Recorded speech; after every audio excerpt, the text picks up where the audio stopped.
striking, dodging, spinning, sprinting, and shifting. These are all parts of combat that take place in the world of Myth. Hi, I'm Ross Watson, lead designer of the game Myth Tales of Legend.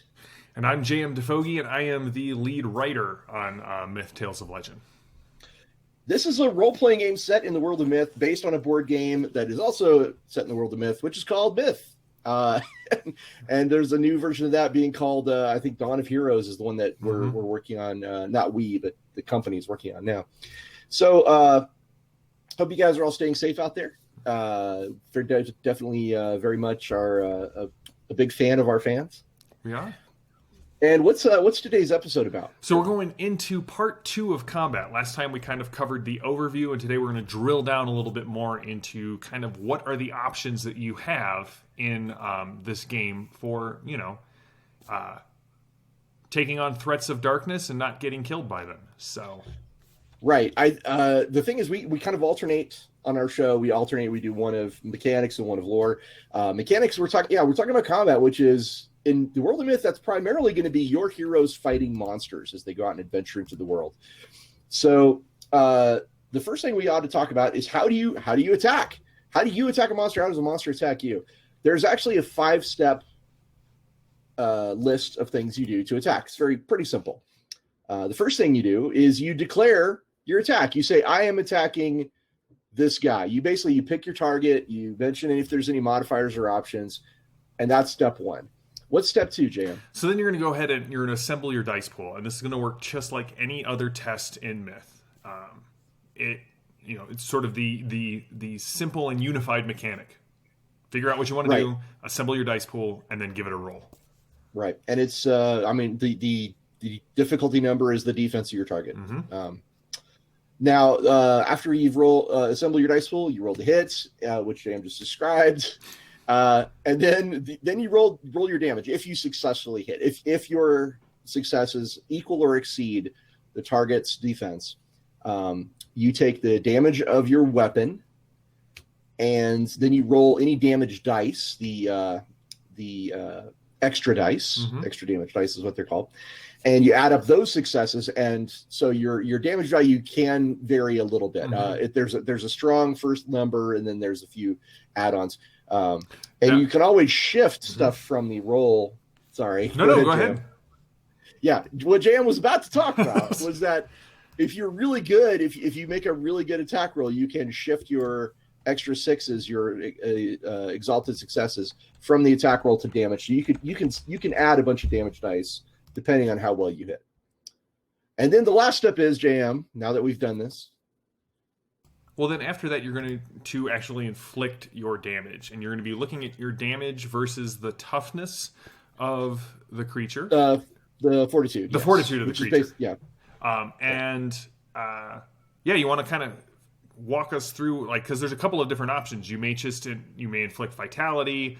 You may not. So you can actually hit, and if the monster is too tough, it just sort of bounces off. There's a stat called Fortitude, which we did, I think, talk about character creation a little bit.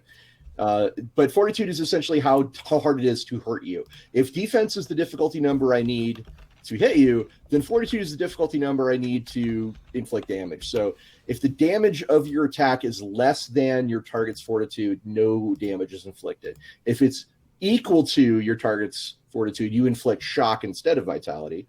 And if it's higher than, any damage value that is higher than the Fortitude becomes vitality that you inflict to the target. So you are taking away its vitality the more points over its Fortitude you get. So if I have a Fortitude of 6 and I get hit with an attack that does 9 damage, then I'm really taking 3 points of vitality. All right. Correct.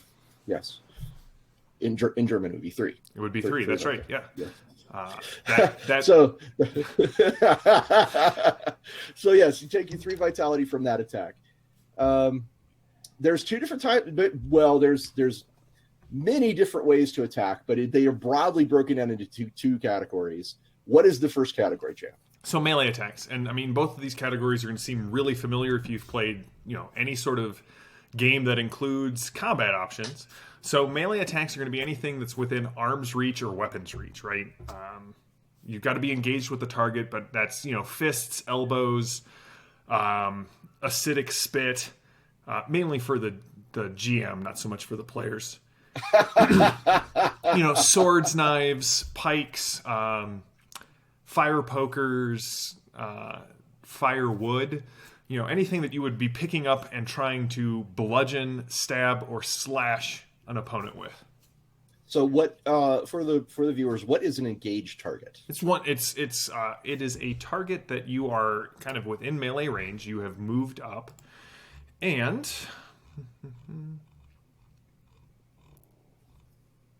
if you try to move away from an engaged target, there's a chance that they get to attack back. Right? You can't just they can use a reflexive action to attack you. Exactly.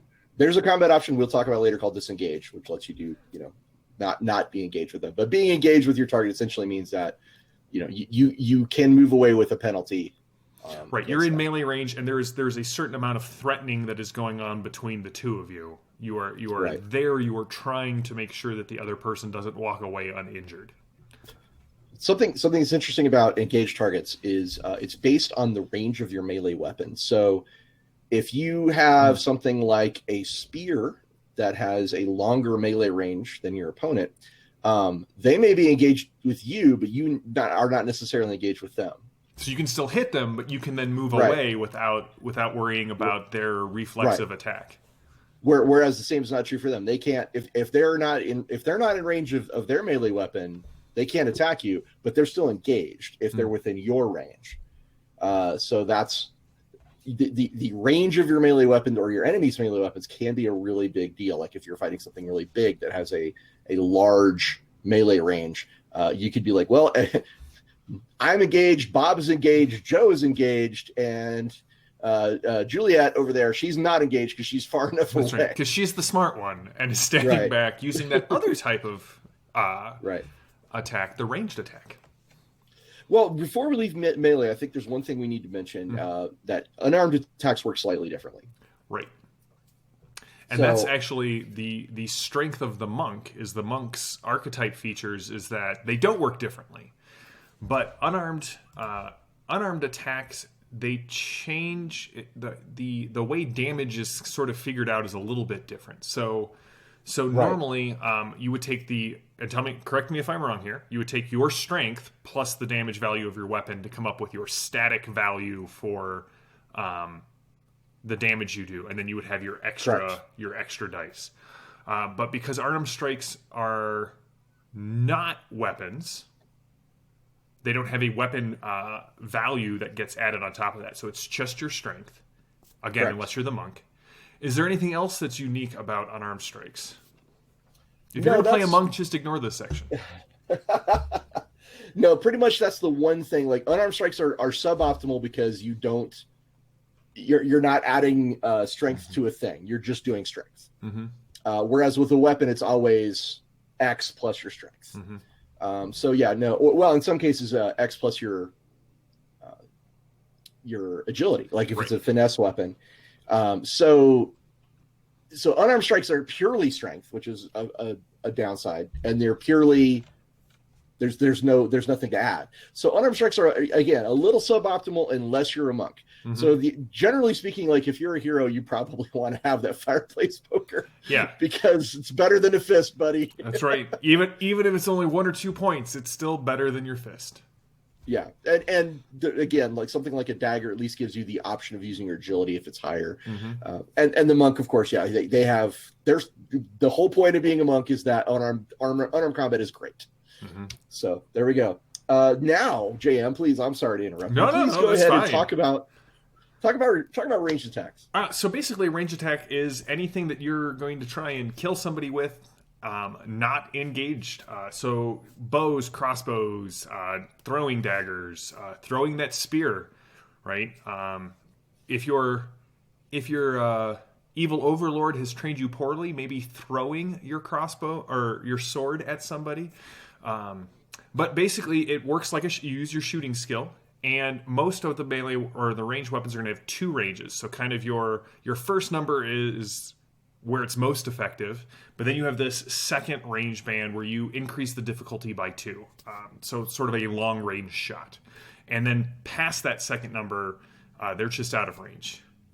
Yeah. Past that number, it's out of range. Yeah. So you have your standard engagement range, and then your -2, and then nothing, which is fine. But yeah, it does change things on that range. Now, what happens if I want to fire into melee? I would say don't. No. No, that's a good point. That's a good answer, actually. That's right. Well, so, right, firing into melee is always a confusing sort of, either we completely abstract it, or we have very, like, complex rules. But I think that the use of the campfire die here is a very simple way to sort of adjudicate this. If the campfire die on your ranged attack comes up a 1, you've randomly hit someone. Maybe the target? Rather than the chosen target. So if your campfire die comes up a 1, you definitely not hit that person. Yeah. You've hit somebody else in the combat. Right, so if it's just you and Joe, or if it's just the targeted Joe, well, congratulations, you've hit Joe. But again, that's only if the campfire die specifically comes up a 1. Right. So it's risky. You can shoot into melee. But it is risky, and that 1 on the campfire die, as you say, if it's just 2 people, you're like, oh god. Yeah. So now there is a way to mitigate this, which we will talk about later. You can ignore this if you take the aim combat option. Yeah. So you can hone in and be like, okay, if I roll a 1 on the campfire dice, I'm at least not hitting my friend. So there's at least the chance that you'll do it. Which also means that if you definitely want to have the chance of hitting your friend, don't do something else with that action. Don't aim. Speaking of hitting friends, then you have your area effect attacks and scattering. Yes, and we have an archetype that I feel like this rule is going to get used a lot with our alchemist, right? Our alchemist and possibly also our tinker, who are throwing things into combat. Boom! Yes. Yeah. So when you throw something, there is a chance. So basically, when you're throwing something into an area, it's a static number, right? You're not trying to hit Ross as he's actively dodging. You're just trying to hit a point on the ground. But there are some times in combat where things get a little chaotic, and you may miss. And this also applies to spellcasting tests. Certain area of effect spellcastings are subject to scatter as well. Honestly, any area effect ability that...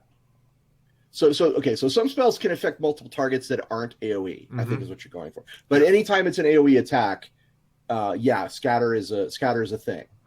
As a GM, I love scatter rules just because it adds a little bit more. It's always amazed me in other games how masterful spellcasters are at the art of geometry and making sure that their area of effect spells don't hit. They're always cast with pinpoint accuracy. No, I like having the rules where, hey, there's a chance that when you do this, it does move off of where you intended. And so there is a difficulty number for hitting the point you're aiming at, but there's, of course, modifiers in the game that can affect this. And that difficulty number is not super high, but it's not terribly low. So if you miss, this is when the scattering comes into effect. You can actually drift your attack by up to 12 meters, which is a little frightening, and in random direction. So it's possible, not likely, but it's possible that if you miss horribly, you could end up dropping it right back on yourself. If that happens, please address all complaints to Ross. No, I'm just... that's definitely my call. But I've been that guy that's bounced the ball off the wall a few times and watched it roll up to my feet. So it's possible. All right, so let's move on to something a little more fun to talk about than crazy explosions dropping on our own people. Narrative in combat. So Myth is a narrative game, and we want to involve narrative in the fight, and we want to incentivize that. So JM, how does this work? All right. So basically, if you run in and you say, "I swing my sword and I hit the crawler," well, that's great. You will get all of your dice in your pool for that description.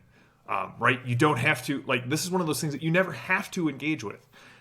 But if you wipe the sweat from your brow, trudge through the mud, kind of get under the crawler's claws and attempt to kind of come up from under it, if you describe your actions narratively, if you build the scene, if you add to the scene, the GM can award you with 2 extra dice to your pool as you've really added something evocative to the scene, as opposed to just, well, it's my turn. All right, I fire my bow again. Describe it, get into the narrative aspects, and aside from just, something that we maybe not all of us do, but a lot of us do in role playing. We kind of want to embellish and have our character look cool.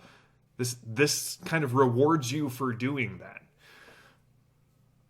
Yeah, I like the idea that it can actually be a moment where you tell a little bit about your character's story. Mm-hmm. You could say, this reminds me of that time I almost died fighting crawlers in my first adventure, or this is, I remember how my father gave me this fireplace poker and told me to defend the home. Or there's ways, yeah, or that, hey Ross, remember that last time we fought crawlers and you told me never to do this? I remember. Yes. I'm remembering that now, so I'm bringing the knowledge that I've learned from that previous fight into this one. You can even bring in the idea of the campfire. We're sitting around the campfire, and everybody's like, "Yeah, remember when you did that crazy stunt in the inn?" And that's the stunt that I'm doing now, as I describe what I'm doing. And the GM could be like, "Cool, here's your +2," but it is not guaranteed. And if you do the same thing over and over again, it is absolutely not, you're not going to get that bonus. This should be something that adds fun. It should never be a chore. Right. And I think that's why it's not a penalty if you don't do it. Right. It's a bonus if you choose to. Correct. Absolutely. And honestly, this kind of was inspired by a lot of the crazy stunts and things that I've done in other games like Feng Shui or... what is the name of that game? Unfortunately, Exalted. I was going to say Exalted. I first came to this sort of idea when I saw it in the rules for Exalted. You get between 1 and 3 bonus dice, and I just actually finished reading through the 3rd edition, and I'm glad to see that was one of the rules that kind of carried forward through. Yeah, so I'm used to it from my history, and I love putting it into a game, so that's why it's in here. And there's nothing more interesting to talk about in a combat scene than a critical hit. Mm-hmm. So going back to that campfire die, a 6 on the campfire die is a critical hit. You get a serendipity point, which is, if you've been paying attention and watching through all of our videos, this is a player-facing resource that is very useful. But you also get 2 extra damage dice to the roll on your attack if it hits. Now, again, remember, extra damage dice works a lot like any other roll, so you're looking for 4s, 5s, or 6s to kind of come up and add in there. So it's not a guaranteed, this is definitely extra damage, but it could possibly have to add up to an additional 4 points of damage, which is huge in this game. 2 extra damage dice is not to be sneered at. Nope. That's very helpful. Well, and the fact that campfire die, if you hit with your other dice, can be shifted as well. Right. You do have to, unfortunately, just to be really clear, it has to be a successful attack. Mm-hmm. So rolling a 6 of the campfire die where you still miss, that is not a critical hit. Right. It has to be a success, and then it becomes a critical success. Correct. Yes. All right. Now that pretty much discusses attacking, and there's more we can talk about with things like damage and defiance checks and stuff. We'll get into that later. But right now, let's talk about our combat options. These are things that modify. Most of the time, they modify the way that we attack, and that's kind of why I put them in this section. The very first one we're going to talk about is aim, and we talked about aim back a little bit when we were discussing how ranged attacks work. So one of the things that aim can do is you can get rid of that possible penalty. However, most of the time what you're going to use it for is you get an extra 1d. You basically get a 1 die bonus to your attack roll for ranged if you aim. Now to aim, you have to give up your move. You have to I'm not moving, I'm aiming. if I give up my move, I get a +1, or it's not or I can shoot into melee and not worry about it. So those are the two things you do with aim. If you're a ranged guy with a bow, you're probably going to aim a lot. Mm-hmm. It's a handy way to get an extra die. But it also is that trade-off between I'm not engaged, so I have the freedom of movement. But if I want to make this count, I have to stay still for this round, which may mean things can, rush up and engage me. Correct.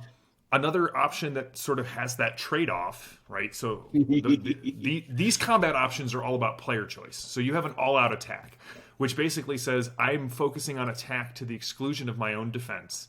You get 2 extra bonus dice to your pool, but you suffer a -2 to your defense. So, and if your defense would drop below 1, you can't even use this. You don't have sort of the situational awareness or the ability to kind of throw caution to the wind. But those 2 extra bonus dice can be the difference between hitting or missing, shifting for extra damage. You also can't combine this with like a multi-action, but you can combine it with a multi-attack. So if you're focused on all-out attack, you can't also do something else unless it's also attacking something else. Right. Yeah. You're only focused on attacking, and everything else is gone. Mm-hmm. Now, what's really a little understood mechanic in Myth is that bonus dice to the attack are actually really powerful, because not only does it help you hit, it helps you generate more successes that can then allow you to shift more dice to damage. Yeah. None of it's guaranteed. It's sort of shifting that point on the bell curve where it's much more likely that you will inflict greater damage with higher amounts of dice on the front end. Mm-hmm. So yeah, it's all-out attack is not just accuracy, it is also damage, which is why it's important to point that out. Like, you get bonus dice to the attack, which sounds really good, but it's better than you think. Right. Because anytime you can hit that DN, any extra 6s can be shifted over for extra damage, right, which is huge. Absolutely. Potentially, yeah, potentially huge. The math and the statistics are very complex because of the way the dice work. But potentially huge is a better way to put it. Yeah, I like that. All right, and then there's called shot. Now this is you want to talk about a great way to get damage. Oh yeah, called shot is the number one way to inflict serious harm on your enemy. The way this works is that you take a penalty to your attack roll, and the higher the penalty you take, the more extra damage dice you get if you still hit. And the idea is that you're targeting a part of your enemy that is particularly vulnerable, that is particularly less armored, or like there's an already existing wound there. However you want to explain it in the game, like I'm going for the head, or I'm going to try and stab him right, where his broken rib already is, that kind of thing. Now you have to declare you have to declare what you're doing, and you have to kind of describe it a little bit. Like that's a requirement. But once you do that, you suffer a penalty based on how hard it is. Okay. So if you start with something like an arm or a leg, that's only a penalty of 1. Mm-hmm. And in return, you get a +1 extra damage die. Then you go for something like the hand or the head, and now you're talking two adding 2 to the difficulty. That's a penalty. Yeah. And then if you hit, you add 2 dice, and then the top one is 3 and 3. So you can go up to 3 extra damage dice by taking a 3-point penalty on your swing. It's very, very good for people who have invested in a lot of points into things that don't necessarily do a lot of damage. Mm-hmm. Or if you really just want to, I've got to take this guy out. You can also called shot for a couple of other options. There's you can try to disarm someone with the called shot, and you can attempt, if someone's like really heavily armored, you can, instead of doing extra damage, you can just say, look, he doesn't get any armor against this. Right, and that's important because, again, if the fortitude is high on a creature, hitting you just may not be able to inflict enough damage to actually cause it to pause or take vitality. At which point, called shots to bypass armor is probably your best bet. Yeah, I mean, a lot of these combat options are really things where like your normal attacks aren't working. Mm-hmm. if your normal attacks aren't working, try these. Like this, this is a good place to start going down. Like, well, have I tried X or Y? Mm-hmm. And so then we lead us to charge. Charge, an oldie but a goodie, combines run and combat into kind of a single action. If you can get at least 4 meters of movement on your charge, your melee attack is made with a +1 bonus die, which again we've covered. Anytime you get bonus dice, this is a good thing. And just like all-out attack, you're so focused on the attack that you can't multi-action, but you can multi-attack. So you can charge and hit a bunch of people, but you can't charge and drink a potion at the same time because that's 2 different things. We'll cover multi-attack. They're later in this episode. Yeah. All right, excellent. in this own very episode, those are going to be probably like the most complex options. So we're gonna devote a little extra time. Tell us about disengaging. Or disarming, either way, sorry. Well, I mean, disarming is just an opposed fighting test, and if you succeed, you kind of toss their weapon away.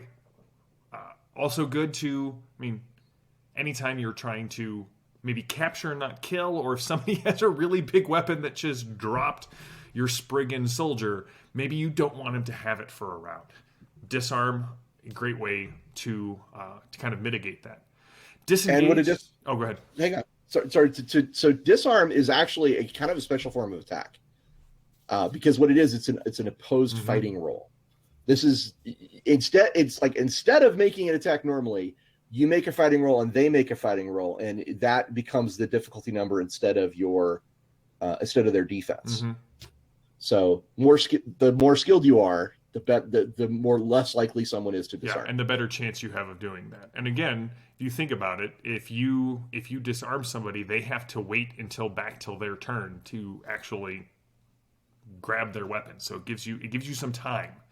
Well, yeah. I mean, okay. So there's some tactics here I think that come into play that are important to talk about because, listen, I've played role-playing games a really long time. I've played war games a really long time. So I can tell you that if you are looking at someone who is primarily a ranged opponent, okay, their fighting die is the amount of their dice in their fighting pool is not very high. So the odds of you disarming a ranged attacker is actually pretty good if you wanted to use this maneuver. And it would be a free action to do something like, for example, put your foot on top of the dropped weapon. Yep. And say, yeah, go ahead, pick it up. which may mean that you have either neutralized a ranged opponent or severely inconvenienced a melee opponent. Now, obviously, you can't disarm things like claws or fangs. I mean, it's got to be something that they have. Then you literally have to disarm them. But yeah, like chop it off. Yeah. But so the disarm option is actually very useful, and for our archetype, the swashbuckler, he's really gonna love this one. Anyway, moving on to disengage. So disengages, we kind of covered it. It's the action that you take when you want to move out of close combat without getting that reflexive action attack from the enemy. But anything you want to add to that, Ross, before? Well, it's just that it's something you can use as part of a multi-action, which is handy. The only downside to it is you have to move at least half your speed. Right. Minimum. So you can't just kind of step away. You actually have, this is an intentional, moving away from this target. So ironically, this actually benefits slow characters. If you're playing a Spriggan or a Dwarf, for example, my minimum disengage is 1 or 2. I can literally just step back just a little bit because I'm so big and slow anyway. It's fine. If you're something like a Tavian or an elf, you got to book it a little further away because that's just how that works. I feel like that's a pretty reasonable. Yeah, I don't feel like there's any. I mean, it's a minor benefit that sort of canny players may use to their advantage. Exactly. Yeah. A lot of these combat options are going to be like the thing that makes you go, oh, okay. And it can really change your approach to fighting in general. Like if you are aware of and use these options a lot. And that leads us to, by the way, speaking of canny opponents, Dual wielding. Again, our swashbuckler is going to step up to the stage and be like, "Ha Florentine style." Sorry, I've been watching a lot of She-Ra. All right, so how does dual wielding work in Myth, Ross? Well, it's pretty simple. You can wield a one-handed or smaller weapon in your offhand, or smaller meaning you can literally wield a fist if you want. your weapon in your offhand can be your offhand. Basically, you can spend a simple action, which you get one, as we talked about earlier, to make a melee attack using this weapon, and you don't get to add any of your stuff to it, unfortunately. But there are talents that address this. So standard, you get an extra swing, which is cool. It just doesn't add your value. So if you're not a monk, swinging with your offhand is a very poor choice because it's swinging with an empty offhand. Let me be really clear, is a very poor choice because you will just be inflicting like 1 point of damage. Now, if you're straight up with a weapon, though, it can be useful because you get that second attack. And as we discussed, the amount of dice, like damage dice, can come into play here. If you roll really well, that offhand attack can be exactly what you need to inflict that last point of vitality. And again, there's a talent that lets you fight with your offhand just as good as with your on, and you can go crazy with it. But for standard, like the standard use of dual wielding is, it costs you your simple action. You make an attack, you don't get to add anything like your agility or strength to it. Next is full defense.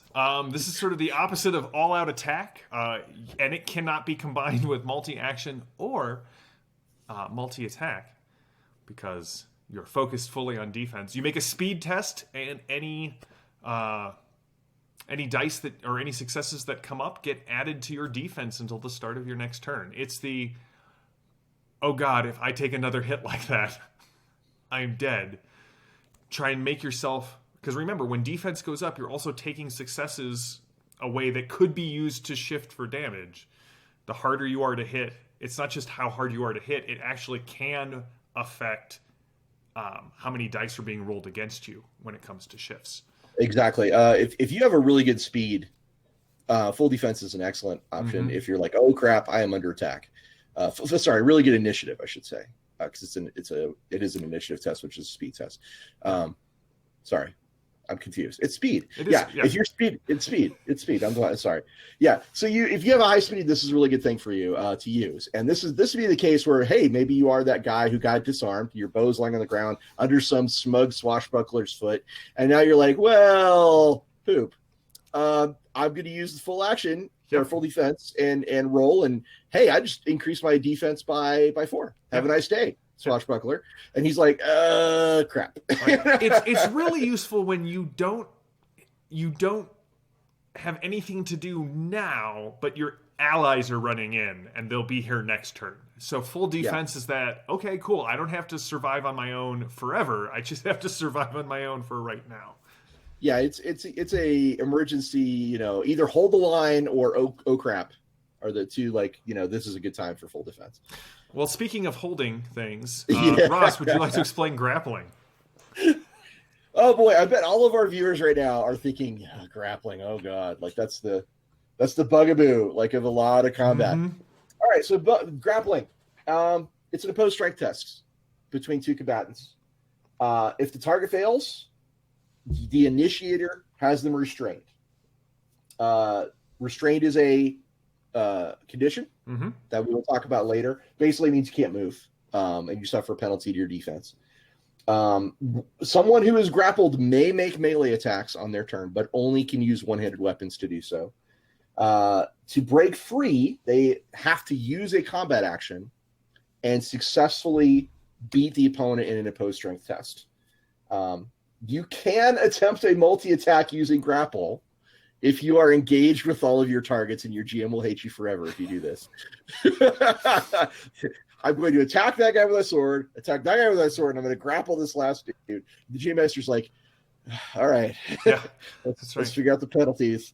That's not very likely unless you are the strongest Spriggan trying to grapple the weakest grubber.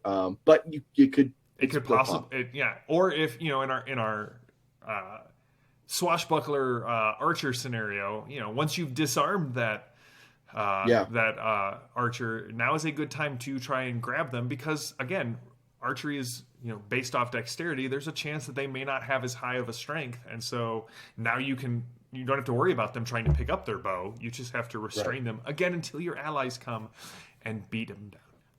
Right, like agility, yeah. So strength is the operative term here, but also size. If you are larger than your opponent, you get a +2 for every step high, +2 dice for every step higher, larger you are. If you are smaller, you take a penalty.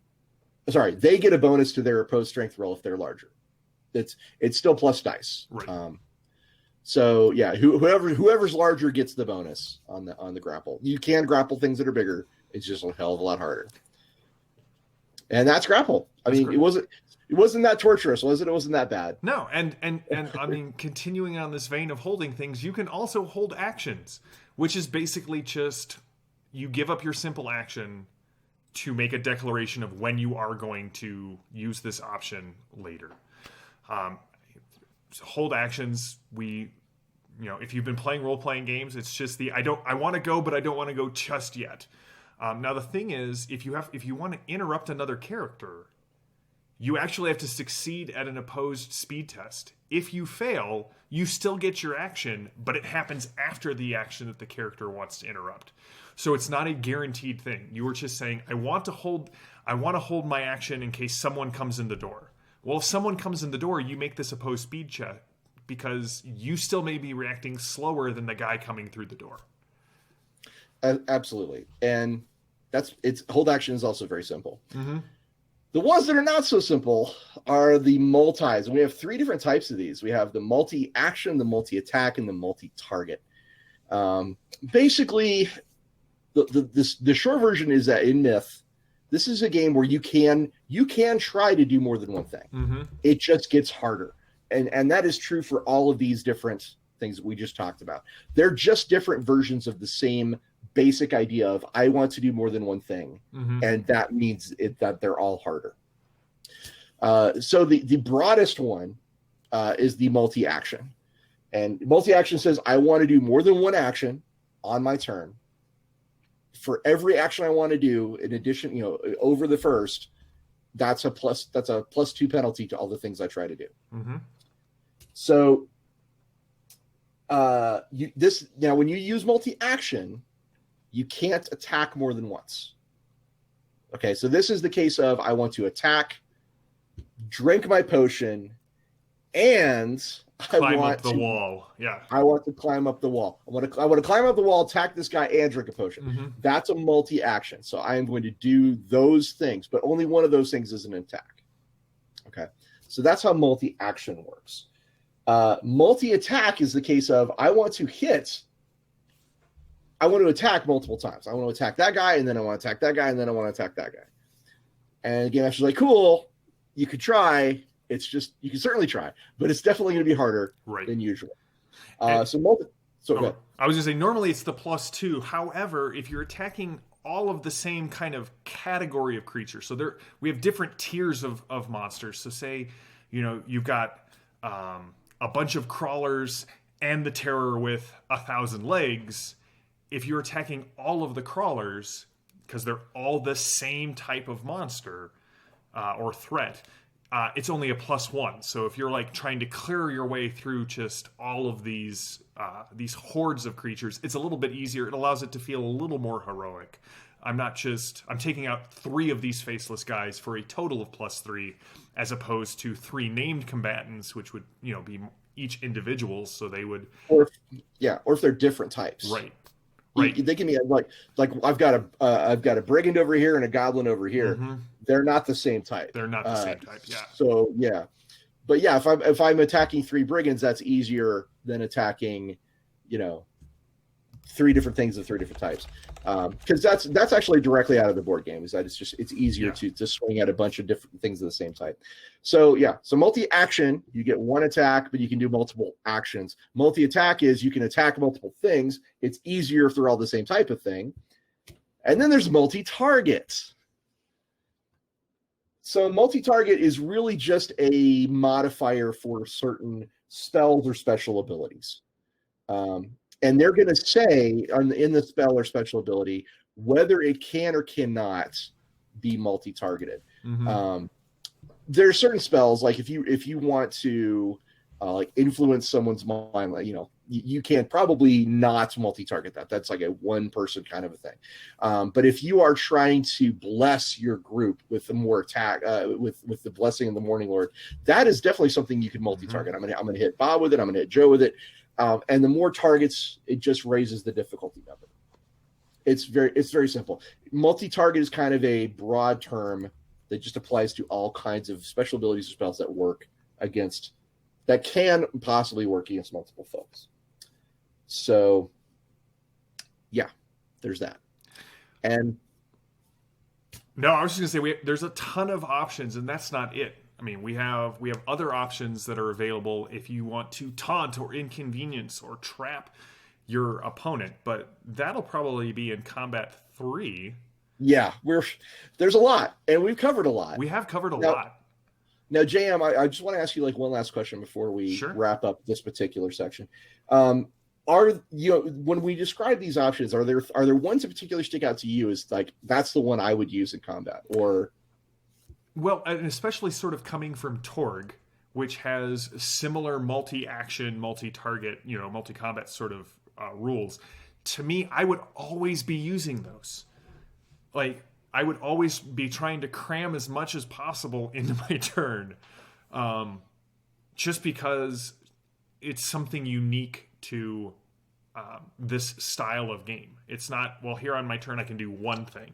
Well, if you're willing to give up, if you're willing to look at how tactically, how narratively what you want your character to do, and sometimes it's fun to do way too much than your character actually has a chance of doing, but that's what serendipity is for. Right? That's sort of what fate and serendipity are for, is I need to do these 4 things, so I need the die pool. Let me add dice, let me re-roll traders, let me just sort of do what I can to get this magnificent scene off, and if I fail on this round, then it's just as dramatic as if I succeeded. Absolutely. I will remember that when it's time for Lady Salvo to try and shoot every guy in the room. So yeah, these are this is Big Combat Part 2 for Myth Tales Legend. We hope you guys are doing really well out there, and please be sure to let us know how we're doing in here. If there's things you want us to talk about, or if there's anything we brought up you'd like to ask questions about or hear more about, or even just say, hey, please go do other mechanics. Yeah, mention it in the comments. Yeah, we'll cover what you guys want to hear. Otherwise, we're going to continue kind of covering what we want to talk about. So, the Ulysses channel has got some great stuff on it. It's got the Ulysses Worlds where they discuss topics with various creators of Ulysses products. We've got Robert Aducci is doing some solo play, I think, through some Dark Eye, and Eric Simon is doing some stuff on the board game now, Myth Dawn of Heroes. So you should check that out. And of course, JM the GM has got his live plays. We've got both Torg and Fading Suns going right now. Torg will be back on Tuesdays, Fading Suns on Thursdays. The groups just continue to find themselves in situations where they have to get themselves out from underwater, and it seems like everybody is enjoying that. So that's just how we're going to continue. We're also on YouTube, which is where you're watching this, so you can always go back and look at the back catalog of shows, or watch them live on the Ulysses International Twitch, which if you're not following us, please do on both sides. We'd love to see who's following us. We love to have comments that we can sort of interact with and respond to. I am known to give out possibility and weird points to those who are in the chat on during the live plays. So I don't know if your GM will honor them, but if you want to earn them, come and engage in the chat. That's right. And, the last thing I think I want to say about, this right now is just, our fans. You guys matter. Mm-hmm. You're all important. You're good people. I hope you're doing well. Yeah. We believe in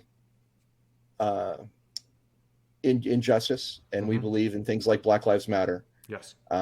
So until next time, keep telling stories.